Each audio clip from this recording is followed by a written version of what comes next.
Ilang mga senior at may sakit po na lumapit para humiling ng gamot at wheelchair sa ACT-CIS Action Center. Agara nabigyan po ng tulong. Ito yung sinasabi ko, Bay. Oo.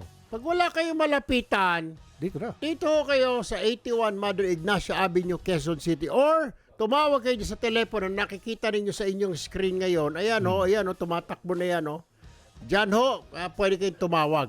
Anyway, Ito po report, panoorin natin.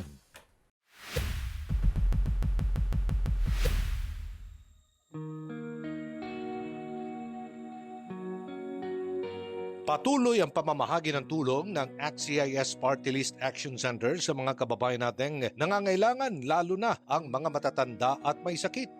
Gaya na lamang ng senior citizen na si Aling Nena na ilang beses nang nabigyan ng tulong sa kanyang gamutan sa sakit na diabetes.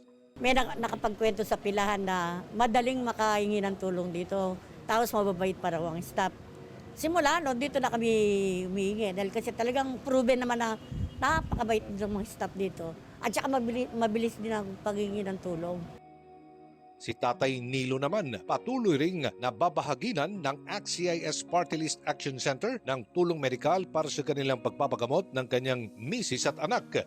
Yung iba, hindi kami na-actionan. Ito action agad. Kasi ang kinuha ko dito gamot sa misis ko at anak ko. So ako, bilang member ng media diabetes na kasi ako, kumukuha rin po ako rito.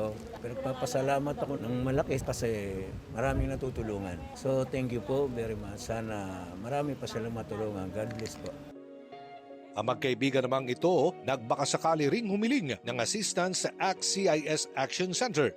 Hindi naman sila nabigo matapos makakuha ng gamot sa sakit sa bato. Una pa lang namin napunta. First time pa lang. Papasalamat po kami sa party list na malaking bagay na po. Si Mang Armando naman, nagbabakasakali rin sa Action Center para matulungan ang misis na may sakit. Sa sirang wheelchair niya kasi isinasakay ang misis para madala sa ospital at magpa-check up. Hindi na kasi makalakad ang kanyang asawa nang maayos dulot na rin ng stroke. Doon kami nagpapa-check up sa National Kidney Institute.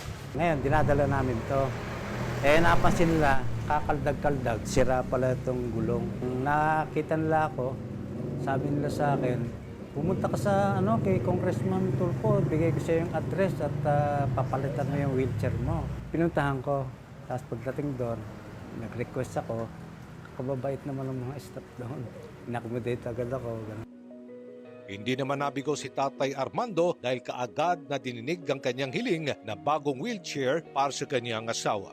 Ako'y nagpapasalamat dahil sa marami na naitulong ACT-CIS Party List, mga referral sa DSWD, sa kapatid ko nagda-dialysis dati sa mga laboratory, sa kagamot niya, nakakakuha rin kami.